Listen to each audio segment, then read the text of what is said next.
मिनश्शैतानिर्रजीम बिस्मिल्लाहिर्रहमानिर्रहीम। अल्लाह तबारक व तआला के नाम से शुरू जो बड़ा मेहरबान और निहायत रहम करने वाला है। अल्लाह तबारक व तआला कुरान पाक में इरशाद फरमाता है, और ज़मीन व आसमान में जो कुछ भी है वो सब अल्लाह तबारक व तआला के लिए है। और अल्लाह तबारक व तआला जिसको चाहता है बेटी अता फरमाता है, और जिसको चाहता है बेटा अता फरमाता है, और जिसको चाहता है बेटा और बेटी दोनों अता फरमाता है, और जिसको चाहता है बाँझ कर देता है, यानी उसमें से औलाद नहीं होती। प्यारे दोस्तों, क्या आप जानते हैं कि जब अल्लाह तबारक व तआला किसी को बेटा अता फरमाता है तो इसके पीछे कौन सा राज होता है और किस हिकमत की बिना पर बेटा पैदा होता है, और बेटा पैदा होने की वजह क्या है। और जब किसी जोड़े के यहाँ बेटी पैदा होती है तो इसके अंदर कौन सी हिकमत और कौन सा राज होता है, और वो कौन सी सूरत है जिस सूरत के अंदर बेटी पैदा होती है। और क्या आप जानते हैं कि जब अल्लाह तबारक व तआला किसी को बेटी अता फरमाता है तो उसको कौन कौन सी नेमतों से नवाजता है, और जब अल्लाह तबारक व तआला किसी को बेटा अता फरमाता है तो उनको कौन कौन सी नेमतों से महरूम रखता है। और क्या बेटे या बेटी का पैदा होना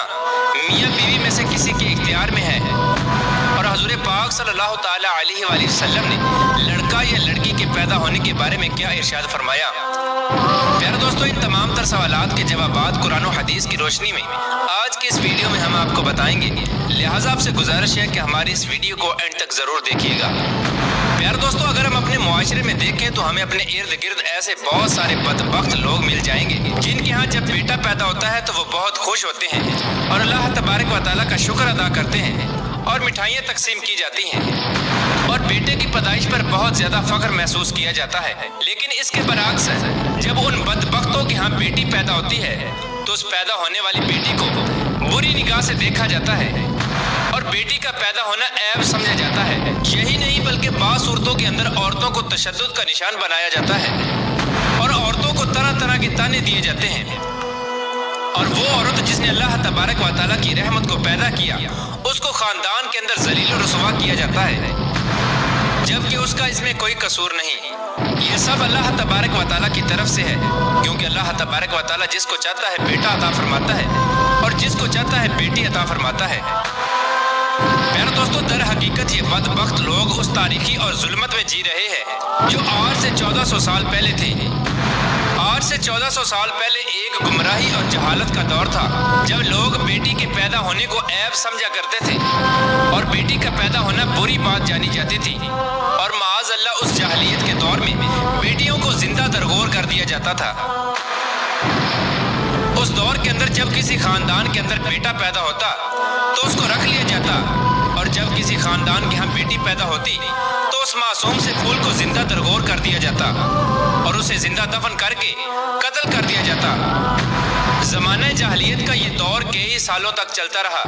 और फिर आखिरकार वो ज़माना भी आया जब अल्लाह तबारक व तआला के प्यारे हबीब हज़रत मोहम्मद मुस्तफ़ा सल्लल्लाहु ताला अलैहि वसल्लम इस दुनिया के अंदर जलवागर हुए, जिन्होंने औरतों को इज्जत बख्शी और बेटियों को वो मकाम अता फरमाया जो दुनिया के किसी मज़हब में नहीं मिलता। प्यारे दोस्तों, जब अल्लाह तबारक व तआला के प्यारे हबीब इस दुनिया के अंदर जलवागर हुए तो वो वक्त भी आया जब इस्लाम ने बेटियों को जन्नत की शहजादियाँ बना दिया। और इस्लाम ही वो वाहिद मज़हब है जिसने एक बेटी को जन्नत की औरतों का सरदार बना दिया। और अल्लाह तबारक व तआला के प्यारे हबीब ने उन जहालत में ज़िंदगी गुजारने वाले लोगों को उस तारीकी से निकाल कर हिदायत की तरफ राह दिखाई। और अल्लाह तबारक व तआला के प्यारे हबीब ने उस जहालत में ज़िंदगी गुजारने वाले लोगों को बेटी की इज्जत करना सिखाया। लेकिन इंतहाई अफसोस के साथ ये कहना पड़ रहा है कि उस दौर के बदबख्त लोग आज भी हमारे मुआशरे में मौजूद हैं और उसी जहालत के अंदर जी रहे हैं। प्यारे दोस्तों, अब बात करते हैं कि जब अल्लाह तबारक व तआला किसी को बेटी अता फरमाता है तो उसको कौन कौन सी नेमतों से नवाजता है, और जब किसी को बेटा देता है तो उसको कौन कौन सी नेमतों से महरूम कर देता है। चुनांचे अल्लाह तबारक व तआला के प्यारे हबीब हज़रत मोहम्मद मुस्तफ़ा सल्लल्लाहु ताला अलैहि वसल्लम ने इरशाद फरमाया कि अल्लाह तबारक व तआला इरशाद फरमाता है कि जब मैं किसी को बेटी अता फरमाता हूँ तो मैं उसका हाथ बन जाता हूँ, यानी अल्लाह तबारक व तआला की रहमत उसके साथ होती है और अल्लाह तबारक व तआला उस बेटी के सदके उसकी ज़िंदगी में आने वाली हर मुश्किल को आसान फरमा देता है और उस पर रिज़्क़ के दरवाजे खोल देता है और उसकी ज़िंदगी में आने वाली हर मुश्किल को दूर कर देता है और उसके घर को रहमत का घर बना देता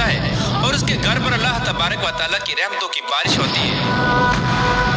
اور حضور پاک صلی اللہ تعالیٰ علیہ وآلہ وسلم نے ارشاد فرمایا کہ جب کسی گھر میں بیٹا پیدا ہوتا ہے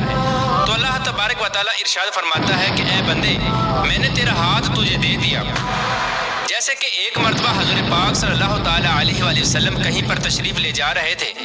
تو آپ کا گزر ایک بستی کے قریب سے ہوا۔ آپ صلی اللہ تعالیٰ علیہ وآلہ وسلم نے دیکھا کہ اس بستی پر نور برس رہا ہے۔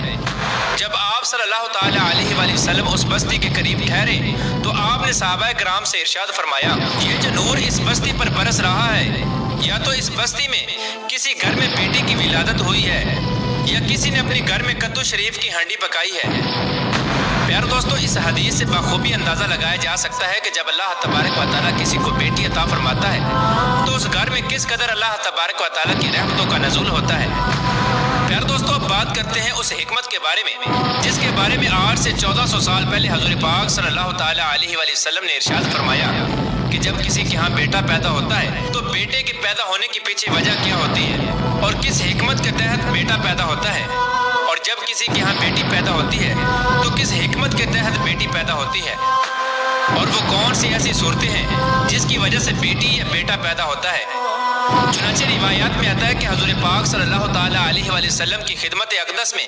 چند یہودی آئے اور انہوں نے حضور پاک صلی اللہ تعالیٰ علیہ وآلہ وسلم سے چند باتیں پوچھی۔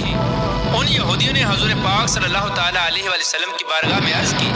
کہ اگر آپ اللہ تبارک و تعالیٰ کے سچے رسول ہیں تو آپ ہمارے ان سوالوں کا جواب ضرور دے پائیں گے، کیونکہ اللہ تبارک و تعالیٰ کے نبیوں کے علاوہ اس کے متعلق کسی کو بھی علم نہیں۔ پیارے دوستو، ان یہودیوں نے حضور پاک صلی اللہ تعالیٰ علیہ وآلہ وسلم سے 3 سوال کیے۔ ان یہودیوں نے پہلا سوال یہ کیا کہ وہ کون سا کھانا ہے جس کو بنی اسرائیل نے خود اپنے اوپر حرام کر لیا، اور دوسرا سوال انہوں نے حضور پاک صلی اللہ تعالیٰ علیہ وآلہ وسلم سے یہ کیا کہ نسل انسانی میں لڑکے یا لڑکی کی تخلیق میں یہ جو فرق ہے یہ کس وجہ سے ہے، اور تیسرا سوال انہوں نے یہ کیا کہ عام آدمی اور اللہ تبارک و تعالیٰ کے نبیوں کے درمیان کیا فرق ہوتا ہے۔ تو ان یہودیوں کے سوالوں کا جواب ارشاد فرماتے ہوئے حضور پاک صلی اللہ تعالیٰ علیہ وآلہ وسلم نے ارشاد فرمایا کہ اگر تم لوگوں میں کچھ بھی صداقت پسندی یا سچائی کی رمز باقی ہے تو تم لوگ سمجھ لو کہ بنی اسرائیل کے لوگ بیماریوں کے اندر مبتلا ہوئے تھے اور ان کے مرض نے شدت اور طوالت اختیار کر لی تھی، اور انہوں نے اللہ تبارک و تعالیٰ کی بارگاہ میں یہ نظر مانی تھی کہ اگر اللہ تبارک و تعالیٰ ہمیں اس موذی مرض سے نجات عطا فرما دے تو ہم اپنے اوپر اپنی پسندیدہ اور مرغوب اشیاء کو حرام کر لیں گے۔ تو اس طرح بنی اسرائیل کے لوگوں نے خود ہی اپنے اوپر اونٹ کا گوشت اور اونٹنی کا دودھ حرام کر لیا۔ اس طرح اس پہلے سوال کا جواب سن کر یہودیوں نے کہا کہ بے شک حضور پاک صلی اللہ تعالیٰ علیہ وآلہ وسلم نے سچ فرمایا، یہی حقیقت ہے۔ اور دوسرا سوال کہ نسل انسانی میں لڑکے یا لڑکی کی تخلیق میں فرق کی وجہ کیا ہے، تو اس کے جواب میں اللہ تبارک و تعالیٰ کے پیارے حبیب حضرت محمد مصطفیٰ صلی اللہ تعالیٰ علیہ وآلہ وسلم نے ارشاد فرمایا کہ میں تم کو اللہ تبارک و تعالیٰ کی قسم دیتا ہوں، کیا تم نہیں جانتے کہ مرد کا مادہ غلیظ اور سفید ہوتا ہے اور عورت کا رقیق اور زرد ہوتا ہے؟ ان میں سے جو مادہ دوسرے مادے پر غالب آ جاتا ہے وہی بچے کی تخلیق کا سبب بنتا ہے۔ یعنی اگر عورت کا مادہ مرد کے مادے پر غالب آ جائے تو بچی پیدا ہوتی ہے، اور اگر مرد کا مادہ عورت کے مادے پر غالب آ جائے تو بچہ پیدا ہوتا ہے، اور یہی اللہ تبارک و تعالیٰ کا دستور ہے۔ اور اللہ تبارک و تعالیٰ جس کو چاہتا ہے بیٹا عطا فرماتا ہے اور جس کو چاہتا ہے بیٹی عطا فرماتا ہے۔ اور ان یہودیوں کا تیسرا سوال کہ عام آدمی اور نبیوں کے درمیان کیا فرق ہوتا ہے، اس کے جواب میں حضور اکرم صلی اللہ تعالیٰ علیہ وآلہ وسلم نے ارشاد فرمایا کہ تمام انسانوں پر اور ان کے تمام اعضاء پر غفلت طاری ہو جاتی ہے اور وہ نیند کے اندر چلے جاتے ہیں، اور انبیاء کرام کو اللہ تبارک و تعالیٰ نے یہ فضیلت بخشی ہے کہ ان کی صرف آنکھیں سوتی ہیں، ان کا دل بیدار ہوتا ہے اور وہ غفلت میں داخل نہیں ہوتے۔ یار دوستو، بات کرتے ہیں کہ بیٹے یا بیٹی کا پیدا ہونا میاں بیوی میں سے کسی کے اختیار میں ہے یا نہیں۔ اس کے متعلق حضور پاک صلی اللہ تعالیٰ علیہ وآلہ وسلم نے واضح طور پر ارشاد فرمایا کہ اللہ تبارک و تعالیٰ جس کو چاہتا ہے بیٹی عطا فرماتا ہے اور جس کو چاہتا ہے بیٹا عطا فرماتا ہے۔ بیٹے یا بیٹی کا پیدا ہونا کسی کے اختیار میں نہیں، یہ اللہ تبارک و تعالیٰ کی عطا ہے، جس کو جو چاہتا ہے وہ عطا فرماتا ہے۔ اللہ तबारक व तआला से दुआ है कि अल्लाह तबारक व तआला हमें बेटियों की इज्जत करने और उसको अल्लाह तबारक व तआला की रहमत समझने की तौफीक अता फरमाए।